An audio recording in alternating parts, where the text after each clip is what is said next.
하나님의 말씀 출애굽기 15장 22절에서 27절입니다. 하나님의 말씀 출애굽기 15장 22절에서 27절입니다.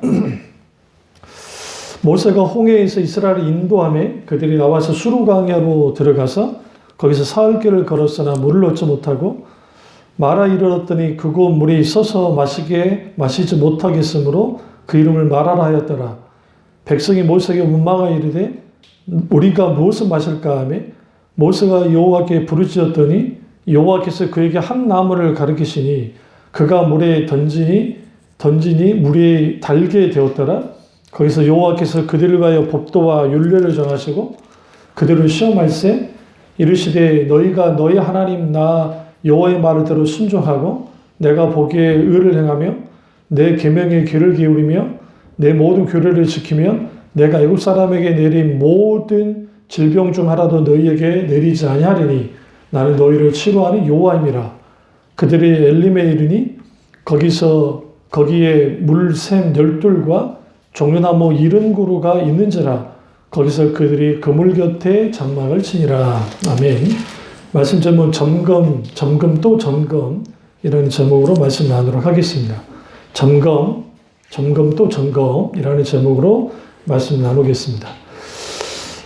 이 말씀의 배경을 알려면 우리가 홍해를 건넜던 이스라엘 백성 그 기적의 놀라운 역사 속에서 그들이 이제 홍해를 건너고 이제 그 건너편에 있는 이 시나이 광야로 이제 그들이 시내 광야로 들어오게 됩니다. 그리고 이제 마라 지역까지 이제 오게 되어지는데 하필이면 홍해를 건너서 사흘 길을 걸었는데 거기에 물이 없고 사흘이 되자 이제 물을 하나 만나긴 했는데 썩은 물이 있으니까 마실 수 없는 상황이 벌어진 겁니다. 그때 하나님께서 이제 그 한 나뭇가지 하나를 던지기 위해서 그를 통해서 이제 주님이 이 쓴 물을 단물로 바꾸는 그런 놀라운 기적이 이제 일어나는 겁니다. 여기서 그 나뭇가지가 무슨 종아력에 힘이 있어가지고 그런 거라기보다는 이제 그 하나님이 역사하실 때는 일부러 이게 행동의 언어로 눈에 보이게 그렇게 역사하실 때가 있어요. 왜 그러냐면 이스라엘 백성 전체가 아직 이집트의 눈에 보이는 신에 대한 어떤 그런 종교관을 갖고 있기 때문에 주님 의도적으로 이렇게 하는 것이고 또 하나는 믿음의 순종을 요구하시는 거야. 그러니까 나뭇가지 하나 던진다고 해서 썩은 물이 단물로 마실 수 있는 물로 바뀌지는 않잖아요. 이것은 모세를 향한 또 다른 차원의 하나님의 시험입니다. 테스트입니다. 그러니까 우리가 하나님께 기도를 할 때 어떤 하나님의 영적인 감동이나 음성을 듣게 됐을 때에 그때 필요한 것은 이제 내가 어떤 감동이 있으면 즉각 믿음으로 반응하는 거야. 계산하지 말고 늘어나야 돼요. 근데 우리는 이렇게 기도해요. 하나님 이렇게 해주세요. 이 문제 해결해 주세요. 집 문제 해결해 주세요. 내 인간관계 문제 해결해 주세요. 내 앞길 좀 열어주세요. 그런 식의 기도하면 그렇게 기도할 수는 있어요. 근데 그런 식으로만 기도하면 하나님의 인도를 받을 수가 없어요. 절대로. 그 이유는 오늘 홍해 앞에 있는 홍해를 건너 이스라엘 백성들이 마라의 쓴물을 만났고 그들이 거기서 아우성쳐야. 그리고 모세를 원망해야. 원망으로 끝나지 않아요. 그들이 우리가 무엇을 마실까 했다는 거야.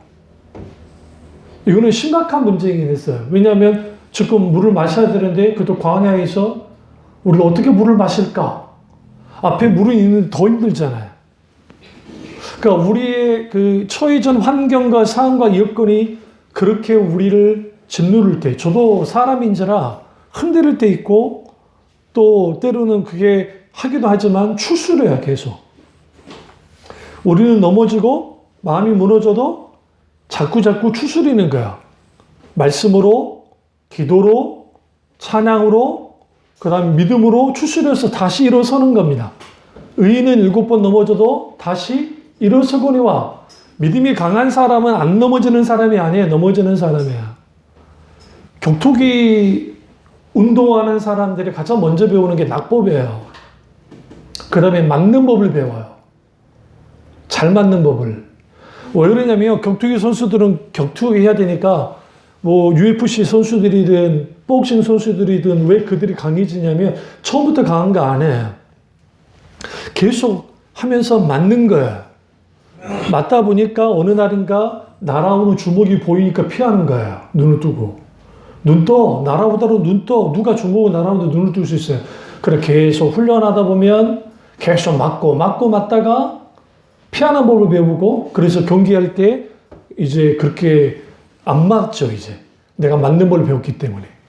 때로는 우리가 점검 또 점검할 때 내가 신앙생활하고 삶을 살면서 어떻게 넘어지는가를 좀 생각해 보세요. 어떨 때 내가 넘어지고 또 내가 어떻게 넘어지는가. 어떤 사람은 사람 때문에 넘어지는 사람이 있고 어떤 사람은 환경 때문에 넘어지는 사람이 있고 심지어는 자기 자신 때문에 넘어지는 사람도 많아요. 자식 때문에 넘어지기도 하고 부모 때문에 넘어지기도 하고 친구 형제 아니면 그 사람들 때문에 넘어지기도 해요. 넘어지되 잘 넘어지면 돼요. 근데 우리는 넘어지는데 오늘 광야 이스라엘 백성들처럼 오늘 4일 전에 그 놀라운 기적을 경험했던 사람들이 언제 그러냐는 듯이 돌변하면서 뭐가 없다? 마실 물이 없다. 그리고 모세에게 원망했다는 게 굉장히 중요합니다. 이때 모세를 통해서 배워야 될 게 뭐냐면 25절에 모세가 여호와께 부르짖었다라는 게 중요한 거야. 사실 여러분 우리의 위기 상황이 있을 때 내가 위기라 느낄 때 가장 중요한 게 뭐냐면 하나님께 부르짖는 거야. 그런데 오늘날 너무나 많은 교인들이 하나님께 부르짖지 않아요. 왜냐하면 해결을 위해서는 아우성칠 줄은 모르지만 하나님 그분을 향해서 부르짖지 않아요.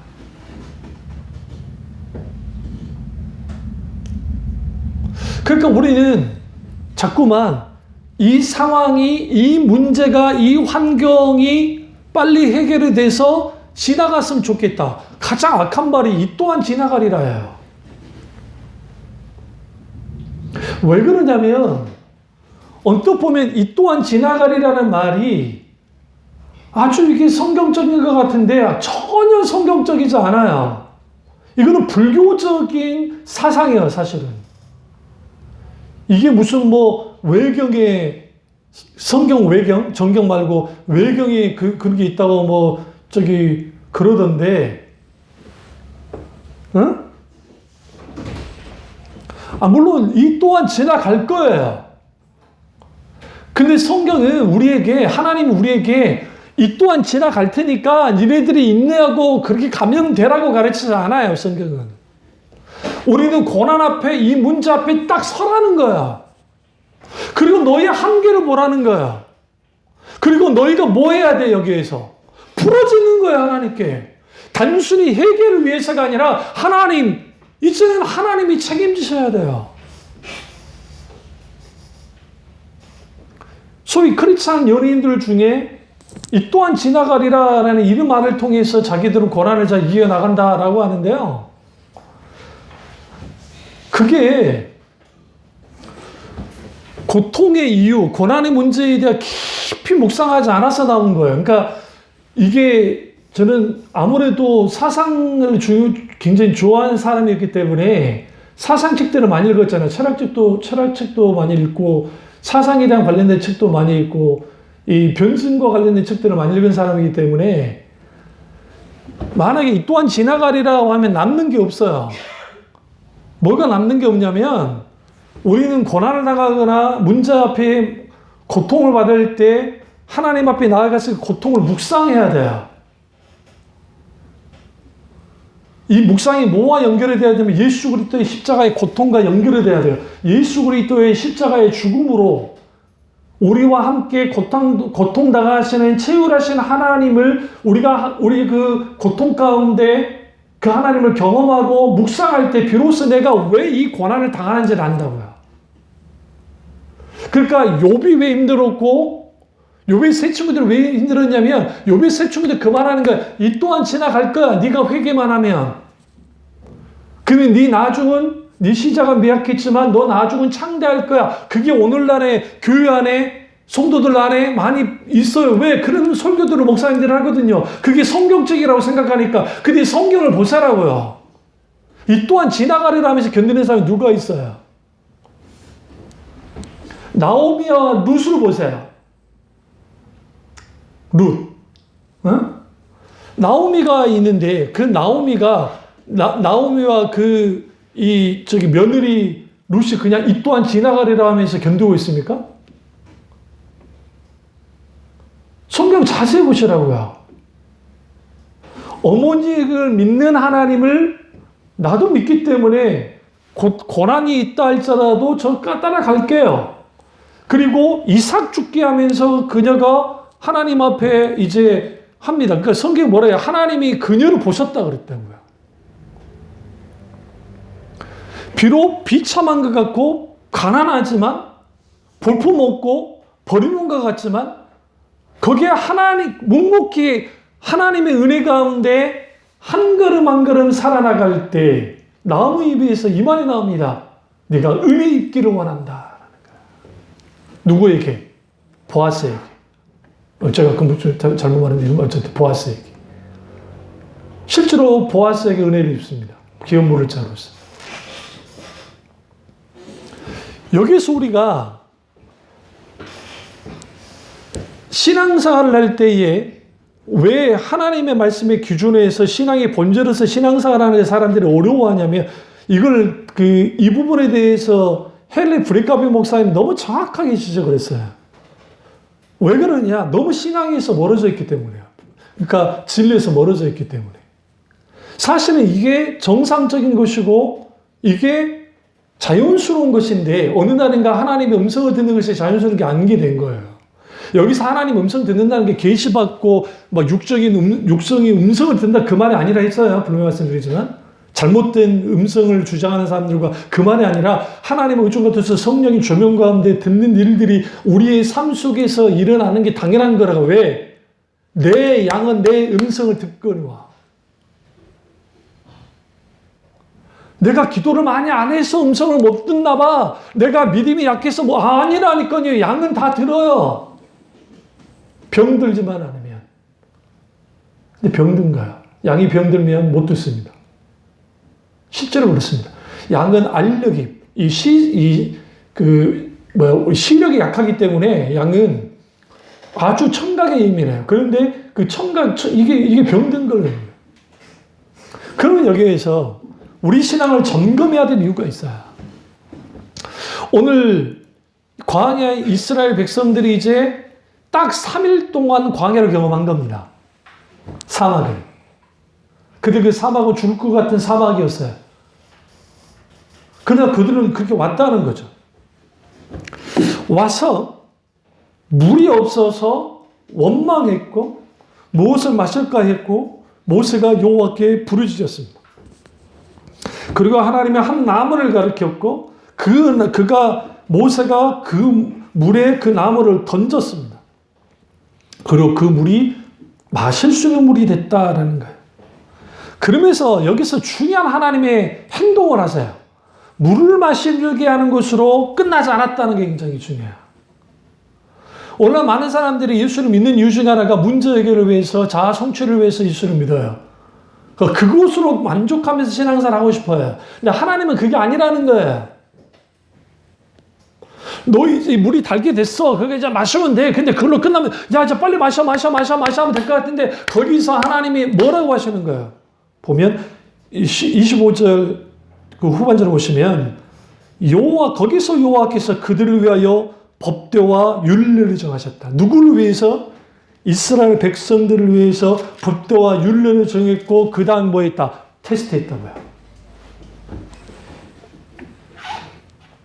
어떤 테스트? 26절에 너희가 너희 하나님 나 여호와의 말을 들어 순종하고 내가 보기에 의를 행하며 내 계명의 귀를 기울이며 내 모든 규례를 지키며 하면서 그 유명한 여호와 라파의 하나님, 치료 하나님에 대한 말씀이 나옵니다. 그러니까 하나님이 치료하신다 할 때 여호와 라파라고 하는 이 하나님의 신명칭은 병을 고치는 하나님이 천명보다는 병들지 않게 하는 하나님이 강해요. 왜 그럴까? 왜 이 말씀하셨을까요? 이곳이 위성적으로 빵점인 사막이기 때문에 그래요. 거기 화장실이 있습니까? 혹시 이렇게 말하죠. 파면다 화장실인데, 널린 게 화장실인데 위생적으로 괜찮았겠냐고요. 여러분, 물이 있어야 씻을 거 아닙니까? 근데 물이 없는 것을 씻는 게 어떻게 쉽겠어요? 쉽지 않죠. 일단 그 다음에 사막이에요. 먼지는 날립니다. 이거 안과질환, 예수님 당시 왜 안과질환 있는 사람들이 많았었냐면 뭡니까, 이 황무지 같은 그 먼지가 막 날아올 때 그걸 관리를 못하니까 그래요. 실제로 선교사님들이 그 말을 하잖아요. 선교사님들이 우리나라 같으면 그냥 별거 아닌 안과질환인데 그게 실명하게 해요. 아프리카에 오지. 우리 그냥 잠깐 가서 뭐 그냥 고치면 되는데 그렇게 방치하다 보니까 실명까지 하는 일이 벌어져요. 근데 이거는 곧 그만큼 그들이 위험에 노출된 거야. 근데 하나님이 뭐 하겠다? 너희가 이제 내 규례를 행하고 명령을 지켜 행할 때 거기로부터 뭐 하느냐? 하나님이 치료하신 하나님으로서 그들을 뭐 해주겠다? 지켜주겠다. 이게 굉장히 중요합니다. 그리고 그 유명한 16장에 이제 만나와 메추라기 일들이 일어나는 거예요. 먹는 문제, 더 먹고 싶은 문제. 그때마다 그들 뭐냐? 아우성 쳤어요. 이게 심각한 거예요. 무슨 말이냐? 하나님과의 관계 속에서 우리가 신앙생활 나갈 때 내 신앙을 점검해야 되고, 관계도 점검해야 되고, 은혜도 점검해야 되고, 점검할 게 굉장히 많아요. 우리의 기도, 우리가 말씀에 대한 태도, 예배드림, 이런 것들. 왜 이 점검을 해야 되냐면, 우리는 또 점검해야 돼. 우리는 언제든지 고장날 수 있거든요. 그런데 문제는 하나님이 이 부분에 대해서 내가 시험한다라는 게 굉장히 중요한 거야. 그래서 때로는 하나님이 내버려둬요. 우리는 이런 하나님에 대한 매력을 가질까요? 우리가 뭐라 하기도 전에 먼저 하나님이 해주시는 거야. 알아서. 얼마나 신나요? 내가 조금만 생각해도 하나님이 해주셔. 그런 은혜를 주실 때가 있긴 있어요. 우리 교회도 그런 일이 많이 있었으니까. 그런데 하나님은 그렇게 하지 않을 때가 많아요. 지금 우리를 지켜보고 있거든요. 어떻게 반응하는지. 이제 이스라엘 백성들이 사망의 돌에 사흘 길밖에 안 됐어요. 30년도 아니에요. 3개월도 아니에요. 근데 그들은 여기에서 뭐 하고 있느냐? 급격하게 흔들리고 있습니다. 그렇다고 한다면 우리는 오늘 여기에서 뭐를 점검할 것인가? 첫 번째 점검할 게 있어요. 그것은 뭐냐면 은혜가 떨어질 때, 그러니까 은혜에 대한 점검이 필요합니다. 우리가 하나님께 은혜를 받았다 할 때에 혹은 은혜에 의한 삶을 산다 할 때 그것이 계속 유지되면 좋겠지만 신앙생활 하다 보면 은혜에서 미끄러질 때가 굉장히 많습니다. 한마디 말에 의해서 미끄러지기도 하고 내가 몸이 좀 아파도 은혜에서 미끄러질 때가 있고 어떤 내 문제, 내 걱정거리만 있어도 은혜에서 미끄러질 때가 있어요. 그래서 은혜에서 떨어져 나갈 때 가장 먼저 나타나는 현상은 내가 하나님의 은혜 안에 있기 전에 내가 가장 육신적으로나 내가 정신적으로 편안하게 느끼고 내가 익숙했던 예전의 상태로 돌아가요.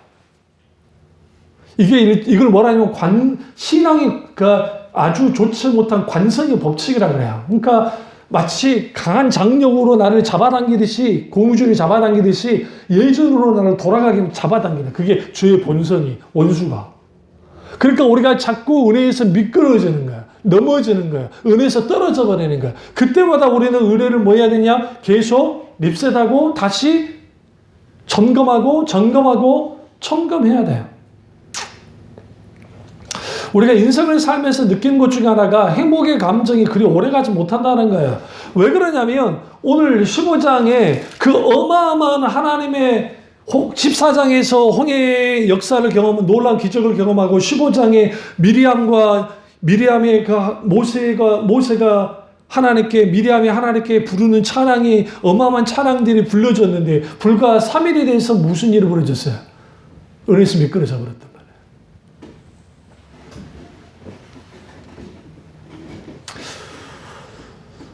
그래서 우리는 여기에서 그 15장 22절에서 그 잠깐 보시면 여기에 그 15장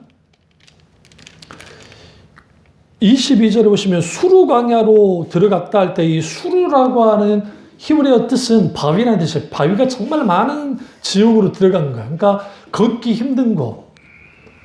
아주 그런 곳으로 들어간 거야. 하필이면 거긴 물이 없는 길이었어요. 더 재미있는 게 뭐냐면 왜 3일이었을까요? 가죽고물이 다 떨어질 때. 근데 하나님은 그걸 지켜보고 있었어요. 어떻게 반응하는지. 그들이 앞으로 가데스 바네아까지 가려면 약 40일 정도 걸려요. 40일 정도. 물론 40일 더 걸렸어요. 한 52일 정도 걸렸어요. 그는 노약자들과 여럿이 움직였기 때문에 그렇습니다. 그런데 이 해안길로 갔으면 빠르면 남자 장정들이면 한 3일이면 가고 아이들과 노약자 앞에 가면은 한 5일 정도면 충분히 가나안 땅까지 들어갈 수 있는 그 길이 있었음에 불구하고 하나님은 이 광야길로 인도를 했다고. 그리고 그 길이 이제 후에 좀 더 중앙산지 이스라엘 들어가면 그 중앙산지에 있는 킹스로드 왕의 도로로 연결되어지는 그 길로 인도를 한 겁니다. 그러니까 이런 상황 가운데 이스라엘 백성들이 분명히 10가지 기적을 경험했고 홍해의 기적을 경험했고 그 기적을 경험해서 얼마나 의기양양해서 이제 우리는 들어가서 자유를 살 거야 라는데 막상 살 길을 갖고 물이 없으니까 은혜가 떨어져 나간 거죠. 은혜에서. 무척 괴롭고 힘들죠. 이런 과정에서 하나님이 원하는 게 뭐냐면 하나님을 의지하는 법을 배우기를 주님 원했어요. 그래서 시험하시는 거예요. 내 말에 순종하는 것. 내 규례를 지켜 행하는 것. 너희가 얼마나 하나님과 나의 관계를 가져가는가. 그러니까 어떤 사람은 사업이 망해서 하나님께 두 손 들고 오는 사람도 있고 아예 하나님을 떠나는 사람도 있고 뭐가 돼가지고 그런 사람들이 있단 말이에요. 어떤 사람은 자기가 의지했던 건강이 비워지기도 하고 하나님 의지하기도 하고 어떤 사람은 자신이 그렇게 잘 나갔었는데 하루아침에 명성까지 떨어져 죽게 나오는 사람도 있고 기타 등이 있죠. 근데 하나님이 우리에게 하신 일들 중에 하나는 뭐냐면 하나님 아닌 다른 것을 의지하는 것에 대하여 반드시 다루세요. 근데 문제는 뭐냐면 우리를 주눅들게 하고 우리로 하여금 아주 근심에 걱정에 찌들어 살게 하는 것은 우리가 이렇게 계산해보니까 안 되는 거예요. 저도 그러거든요. 이 계산해보면 안 될까? 근데 그럼에도 불구하고 하나님은 기대감이 커요.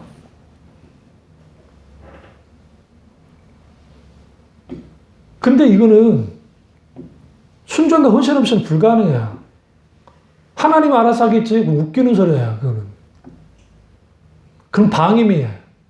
무슨 말이냐?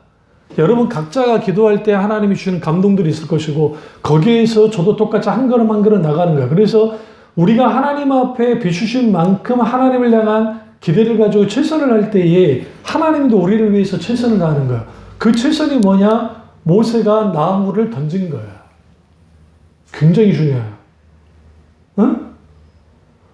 아니 실로암 어떤 예수님이 어떤 그 소경을 고치실 때 침을 딱 발라가지고 흙을 해가지고 눈에 딱 붙였거든요. 그리고 너는 실로암 목가에 가서 씻고 와라 했어요. 그때 그 소경이 아니 누구는 말로 예수님이 말로 해가지고 나은 사람도 있고 안수해줘서 그냥 나은 사람도 있었고 그냥 이거 침을 딱 뱉어가지고 해도 나을 때도 있었어요. 그런데 시수로 가야 돼요. 그 사람이 뭐 했다 성경에 시수로 갔어요. 누군가 도와줬어요. 같이 갔겠죠. 같이 가서 실로암 물가에서 연못에서 씻었어요. 씻었더니 눈이 떠지긴 했는데 나무 토막만 있고 완전히 떠지지 않았거든요. 다시 돌아왔어요. 그때 예수님이 두 눈에 안수해 주시니까 다시 완전히 보게 됐다고 성경 말합니다. 이게 뭐냐면 주님의 말씀에 순종하는 것이 있지 못하면 우리는 절대로 뭐 할 수 없느냐? 하나님의 기적을 경험할 수도 없고 하나님 은혜를 회복할 수도 없어요. 그러니까 주님이 그걸 아시는 거예요. 그러니까 너희는 순종해야 돼. 내 규례를 지켜 행해야 돼. 그래서 주님은 그 부분에서 시험하셨다. 그러면 이스라엘 백성들 편에 서면 그러면 할 말이 없을까? 있죠. 단 한 번도 물이 없어서 못 말아본 적이 없는 사람들이에요. 왜냐하면 이스라엘 민족이 있었던 곳이 다 나일강 지루에 이집트는 물이 풍부하기 때문에 물 때문에 고생한 적이 한 번도 없다고요. 그들이 겪던 처음 경험했던 이 기근. 그러니까 그 상황이 되어지니까 그들이 완전히 흔들린 겁니다. 그래서 그들이 이 지역의 이름을 그들이 붙였어요. 그게 마라라 있단 말이에요. 이 마라라고 하는 이 히브리어 뜻은 쓴맛이라는 뜻이에요. 쓴맛. 쓰디쓴 고통이라는 의미를 갖고 있습니다. 그러면 이스라엘 백성들이 홍해를 건너고 난 다음에 남동쪽으로 방향을 잡았고 그리고 그들이 쭉 갔는데 하루에 많이 건다고 해서 많이 잡으면 25km. 근데 25km가 걸었을까? 20km에서 25km. 그 정도 못 걸었을 거예요. 왜? 어린아이들이 있었기 때문에. 그러니까 많이 잡으면 60km 정도, 60km. 근데 거기까지 갔을까? 그까지는 모르겠지만 어쨌든 움직였을까 봐요. 근데 이 지역이 이제 성지순례를 가다 보면 여기가 마라 지역이다 아니다 막 분분해요. 그 지역이 어딘지를 모르니까. 어쨌든 그래요. 그러면 여기에서 그들이 물이 있어서 마시지 못할 때 두 가지 반응이 일어나요. 우리가 운에서 떨어질 때 나를 점검하는 게 뭐냐면 내가 문제가 있을 때에 하나님을 원망하거나 내 가족이나 누구에게 화살을 돌려서 공격하는데 에너지를 씁니까? 아니면 하나님께 기도하는 걸 보면 내가 하나님께 부르짖어 기도합니까? 그것에 의해서 내가 은혜에서 떨어져 있는지 은혜를 상실한 사람이 아닌지가 분명하게 드러나요.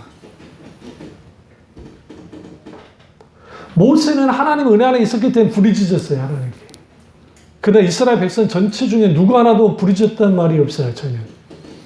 이 말은 곧 뭘 의미하냐면 우리의 현실 앞에서 어떻게 하지? 이거 하면 빨리 해결이 됐으면 좋겠는데 말로 다 쏟아버려요. 그럼 저는 안 그러느냐? 저도 그럴 때가 있다니까요. 근데 그거는 스스로 무너지는 거예요. 왜 그러냐면 이 부분은 하나님이 책임지도록 해야죠. 내 문제긴 하지만. 그러면 하나님께 충분히 그걸 가지고 기도하면서 하나님께 한 걸음 한 걸음 순종하게 나아가기 시작할 때 거기서 되어지는 거예요. 해결하고 나면 별거 아니에요. 마라 지역에서 그들이 물 마시고 난 다음에 그들의 목마름은 별게 아닌 게 됐어요. 왜? 마셨잖아요. 물을 마셨잖아요. 우리 앞에 있는 문제가 해결되지 않으니까 이게 너무 큰 거였는데 해결되면 별게 아니라니까요.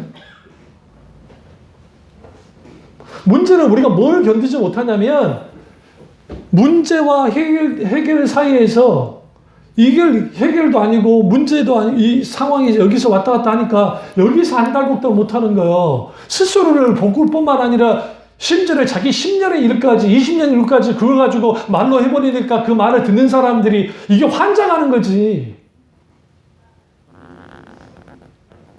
성격상 걱정을 사소하는 성격들은 그런 성격을 가지면 그 주위에 있는 사람들은 너무 피곤해요. 가족이라 할지라도 힘들어요. 아니면 대책 없는 인간들 있잖아요. 무대책. 될 거야. 이러면 또 가족들의 피를 또 봐요. 똑같이.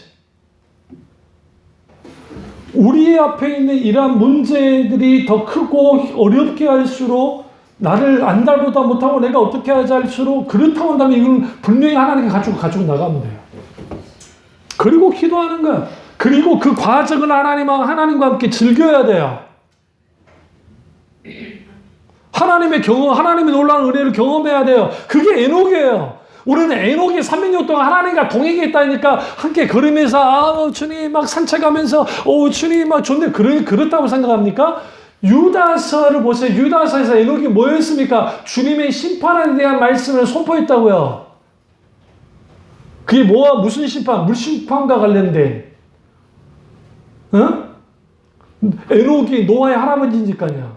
직계 할아버지니까. 그러면 사람들이 그 심판을 선언했을 때 그 시대가 얼마나 악한 시대였는데요. 성경에 보시면 그 악한 자들 에녹을 가만 놔뒀을까요? 아니죠. 공격하는 사람도 있었을 것이고 무시하는 사람도 있을 것이고 굉장한 그런 속에서 그가 300년 동안 뭐하고 있었어요? 주님과 함께 뭐하고 있었어요? 동행했어요. 근데 주님이 그 동행을 기억하셨다고요. 그래서 그를 죽음 보지 않고 옮겼어요. 그리고 그 사역을 누가 감당하게 했어요? 그 아들 무드셀라가? 아니요. 그의 손자 노아가 감당하게 했다. 라멕, 그 다음에 손자. 그러니까 더 위에 있냐.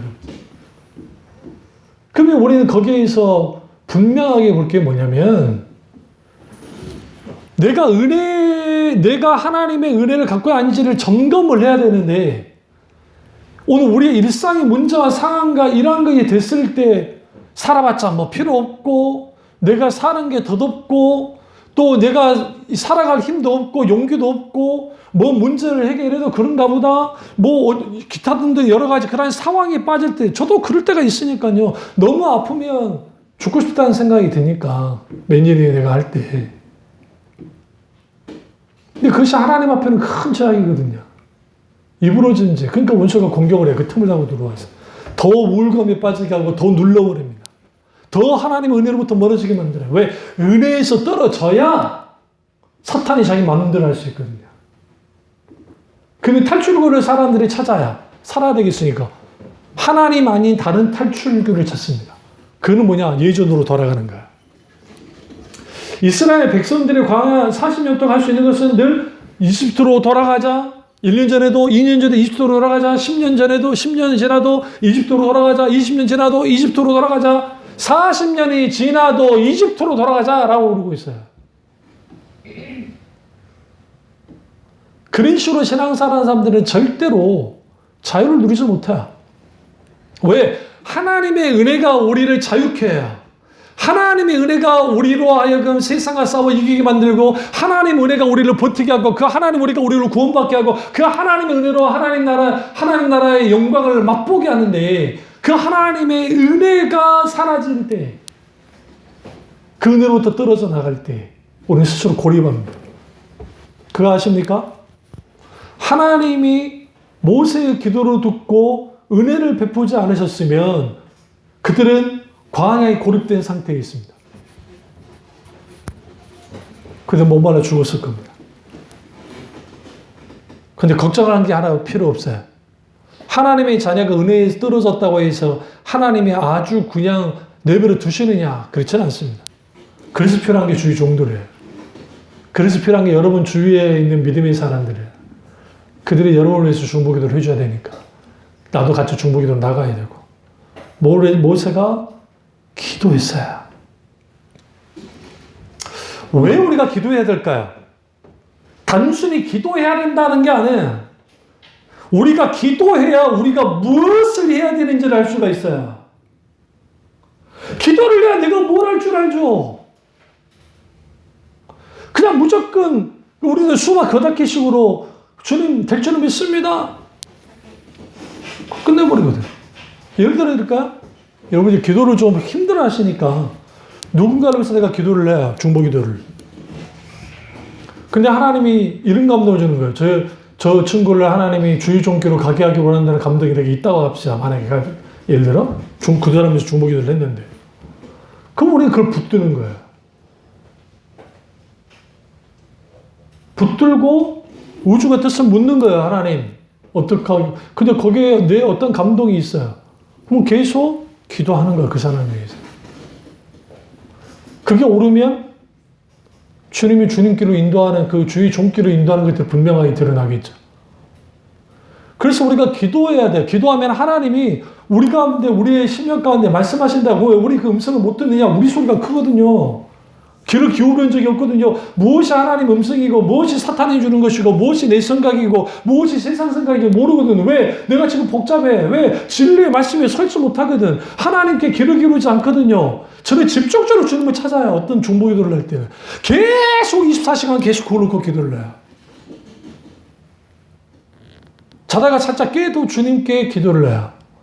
여러분에게 집중적으로 기도할 시기가 될 때. 그러니까 예를 들어 우리 신중하사 어머니 위중하실 때도 마찬가지고 그때는 계속 깨워서 어떤 심각한 게 있을 땐 계속 깨워서 그러니까 여러분이 여러분의 상태에 대해서 말할 때 뭐 글로 쓰든 아니면 기도 부탁을 하든 할 때 목사님 이런 부분이 있습니다 하는 알릴 필요가 있어요. 왜? 나도 사람이 어떻게 다 알아요.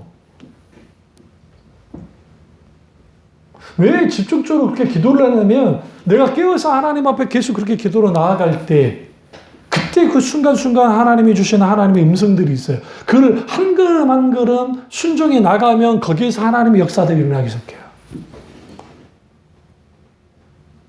응?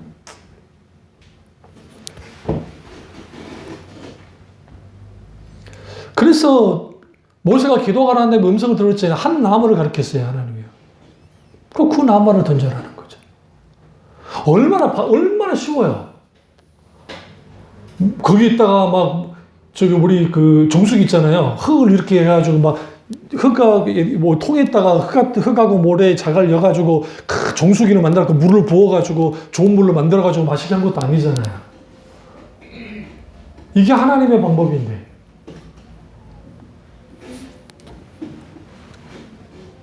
그래서 여러분 우리가 기도할 때 하나님께 부르짖고 난 다음에 하나님이 주시는 사인에 집중하셔야 돼요.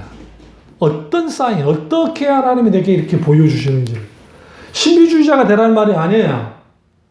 왜 사람들이 기도가 어렵냐면 기도가 내 일방적인 고백으로 내 욕으로 끝나니까 어렵고 이게 기도가 나 혼자 독백으로 끝나니까 어려워요. 왜? 독백이요, 독백. 어떤 하나님, 나는 그게 안 된다. 그게 잘못된 거죠. 그러니까, 신앙이. 내가 믿음이 없으니까 못 듣는 게 아니에요.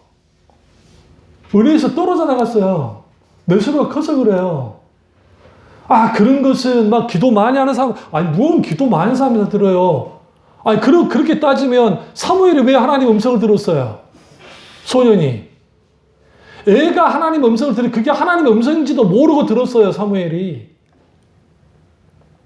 엘리는 잘 알고 있었어요. 엘리는 이게 하나님의 음성이라는 것을.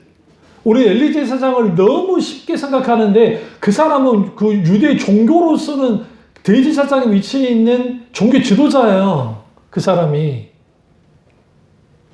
그러니까 뭐라고 가르칩니까? 뭐라고 하시는지 들어라. 그때 했던 게 뭐예요? 내가 여기 있으니 종이 듣겠사오니 말씀하옵소서라고 했잖아요. 그렇게 하면 하나님 말씀하실 거라고. 납작 엎드리고 주님이 세 번째 와서 하니까 납작 엎드리고 종이 듣겠사오니 말씀하옵소서. 그때 뭐 사무엘아 주님이 찾아왔잖아요. 그때 엘리 집안을 멸망시킬 것을. 그리고 사무엘을 하나님 온전히 세우실 거라고 말씀하셨어요.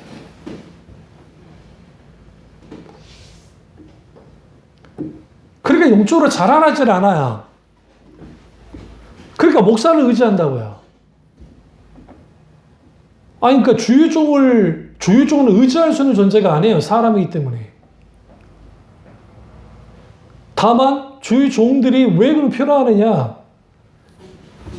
눈에 보이지 않는 하나님을 믿을 때에, 목회자를 세우고, 집사를 권사 세우고 하는 게 무슨, 이걸 거부하는 회중교회들이 있거든요. 이게 인간이 만든, 뭐 인간이 만들어요? 하나님이 이 조직에 대하여 만든 게 하나님이 하셨는데. 그게 신학성이 잘 나타나요. 그 이유는 뭐냐면, 그래서 주의 종들이 깨어 있어야 되는 이유가 목양의 사역을 감당하니까 그래요. 목양의 사역을 감당하기 때문에 때로는 양들이 못하는 부분에 대하여 지도하고 때로는 같이 하면서 가는 거예요. 그러나 주의 종은 믿는 대상이 아니라 같이 사랑해야 될 대상이고 주의 종도 양을 믿는 게 양을 사랑해야 할 대상이에요. 우리가 믿을 대상은 하나님 외에는 없어요. 그러니까 초신자일 때는 목사님을 보고 믿어요. 그냥 신앙이 잘하면 목사 뒤에는 하나님을 보고 믿어야 돼. 그러지 않으면 목사가 신격화돼요. 그러니까 오늘날 초대인 교회에 그 말도 안 되는 목사들이 그런 설교를 하는데 불구하고 아멘 아멘 하고 숭배하는 현상이 왜 일어나냐면 이게 종교적인 현상인데 목사가 신성화 신격화됐거든. 왜? 그들 스스로가 자기가 제사장이고 자기가 영적으로 뭔가 뛰어난 사람이라고 계속 세뇌를 시켜놓으니까 그게 이단이 아님에도 불구하고 그렇게 돼버려요. 모든 영광을 치워버린다고요. 사람이.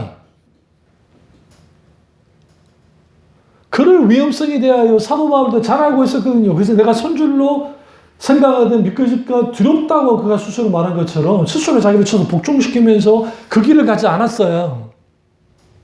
굉장히 중요해요.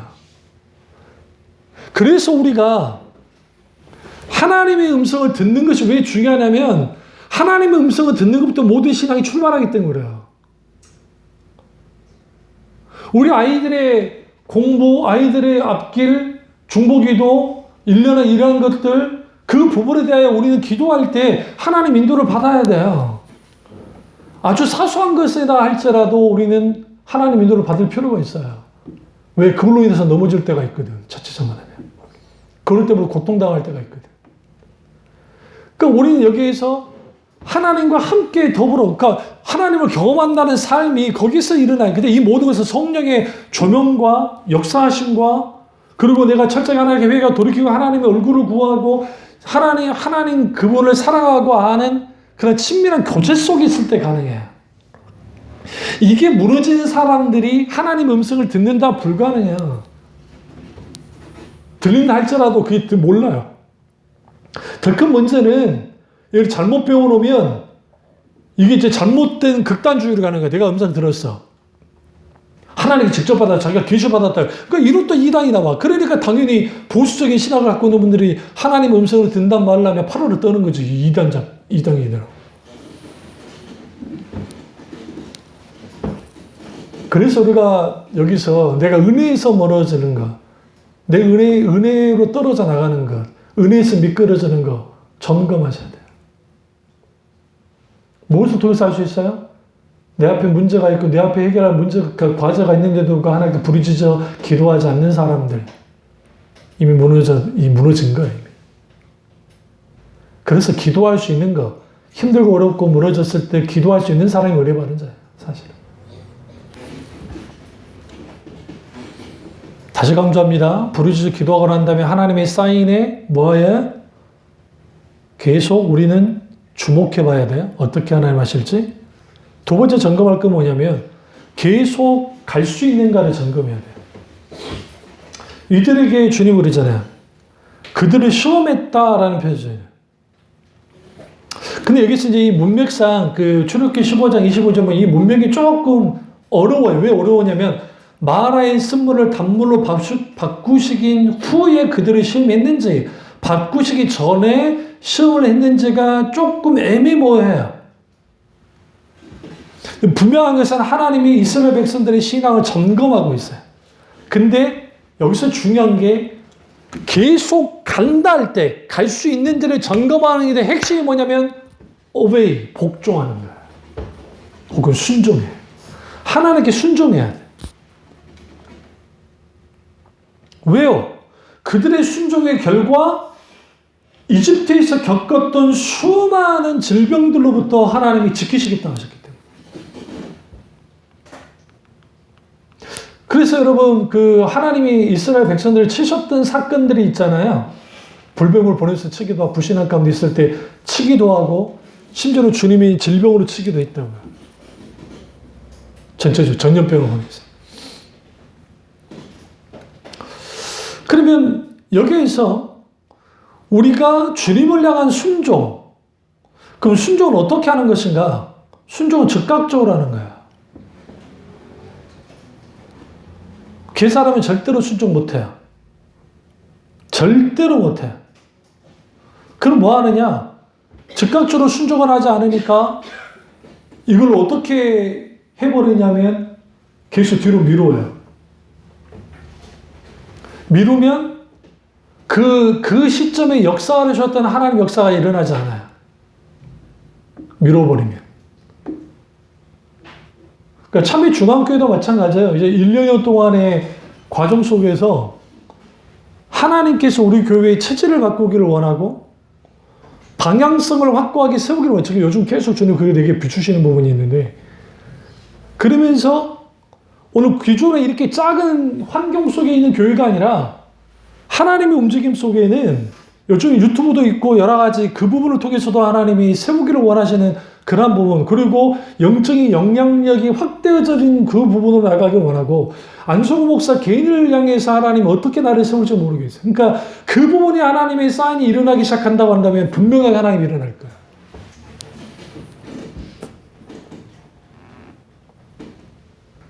우리 지체들을 향한 직분 세움 또한 연장선상 같이 있어요.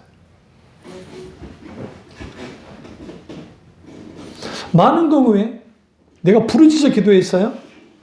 내가 이제 순종하겠다고 결단을 해도 여전히 내가 둘러싸는 환경이 변화되지 않고 문제가 해결 기미가 안 보이니까 그 자리에 그렇게 있어버리면 어떤 하나님의 역사가 일어나지 않아요. 그럼 뭐밖에 없느냐? 광야에서 첫 바퀴 도는 거. 계속 센 것을만 하는 거예요.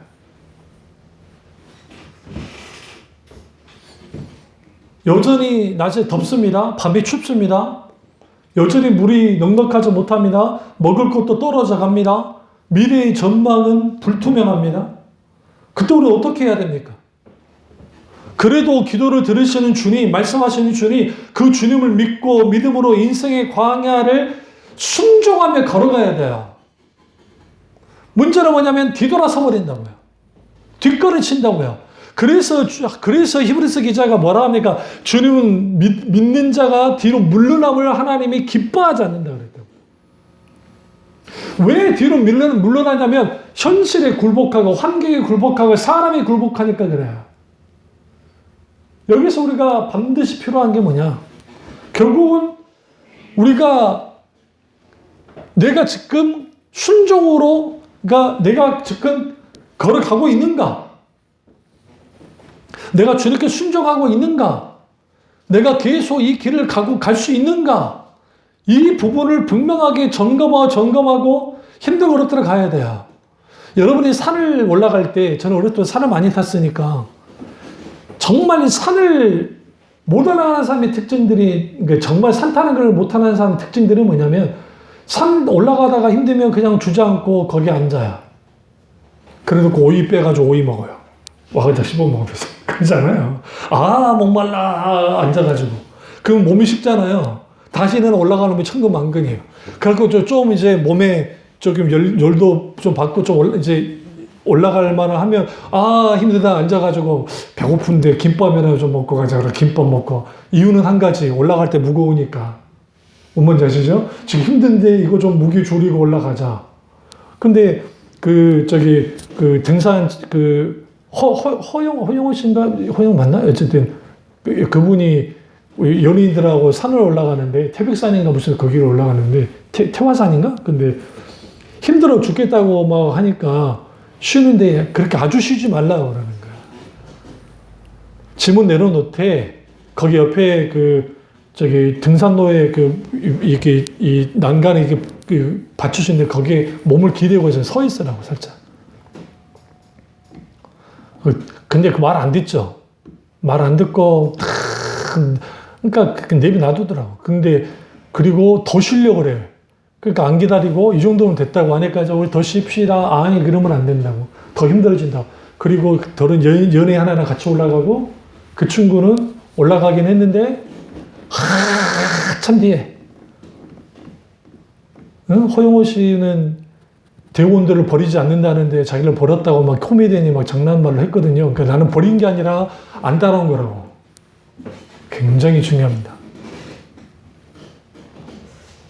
계속 걸어야 돼요. 멈추더라도 서서 기대고 나를 추스리고 그 다음에 믿음의 전진을 해나가야 돼요. 안 그러면 주저앉아요. 이게 굉장히 중요해요.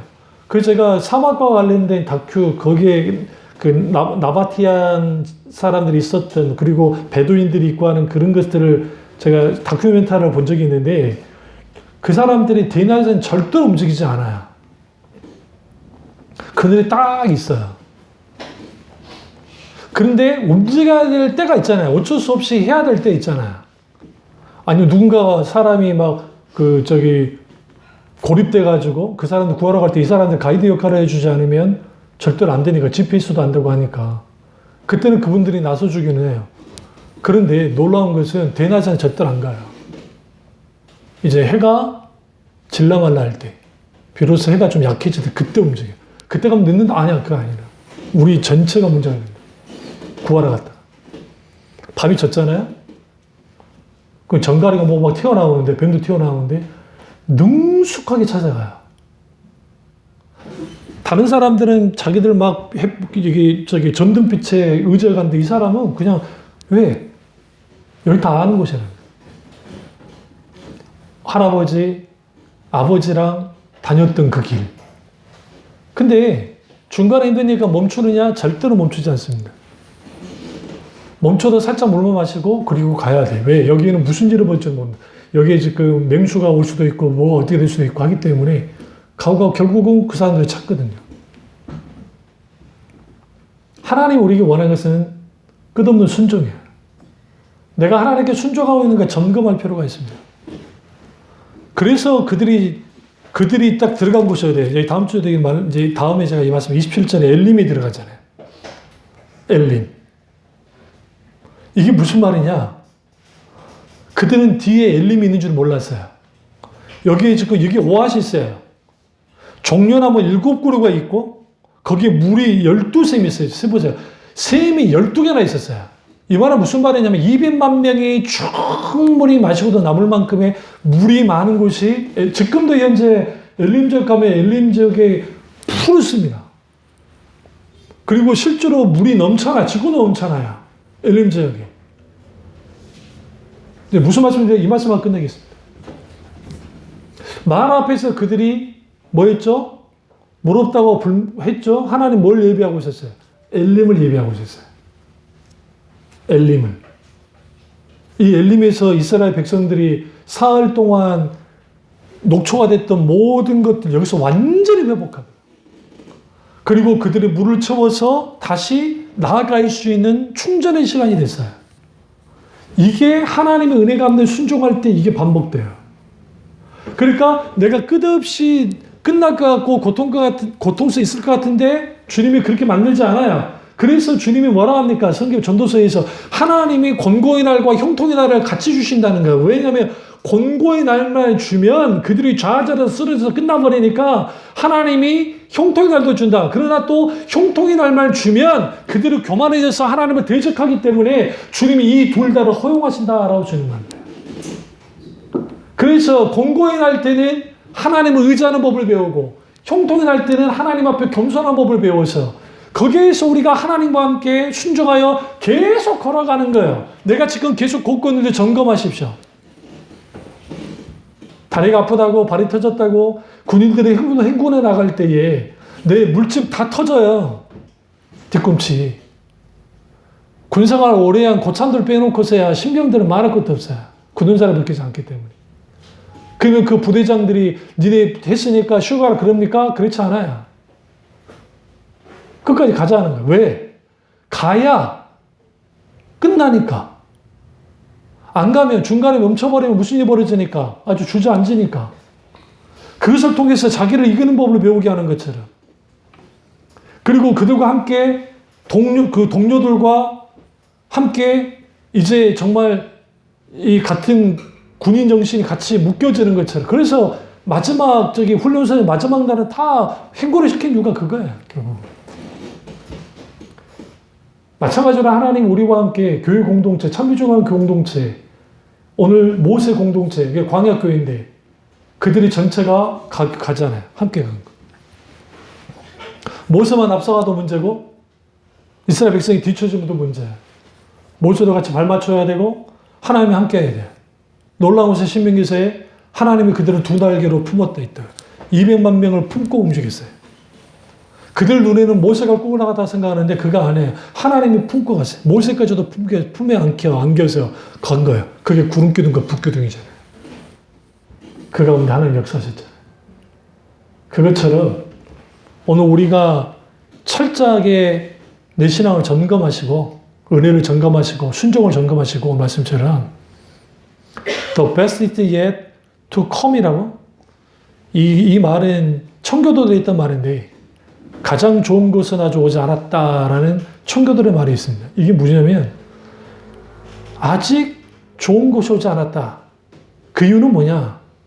하나님이 우리를 인도할 때 가장 좋은 길로, 바른 길로, 옳은 길로, 최선의 길로 하나님 인도하시거든요. 우리는 그걸 믿고 기도하는 거야.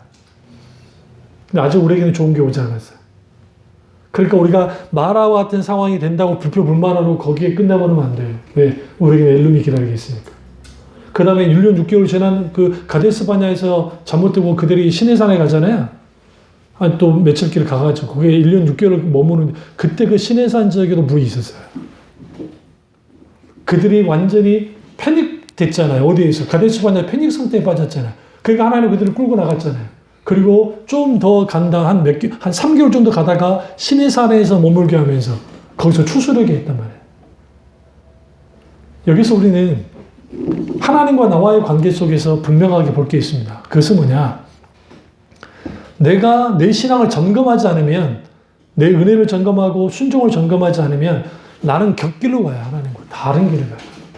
거기에 어떤 하나님 은혜도, 어떤 하나님의 공급함도, 어떤 하나님 역사도 없습니다. 이 사실을 알고 우리 신앙을 점검하고 또 점검함을 통해서 하나님이 인도하는 그 길, 하나님 놀라운 역사하심, 놀라운 하나님과의 동행함이 있기를 주님의 이름으로 축원합니다. 기도하겠습니다. 기도하실 때 이 말씀이 나의 말씀, 우리 말씀 다 기도하겠습니다.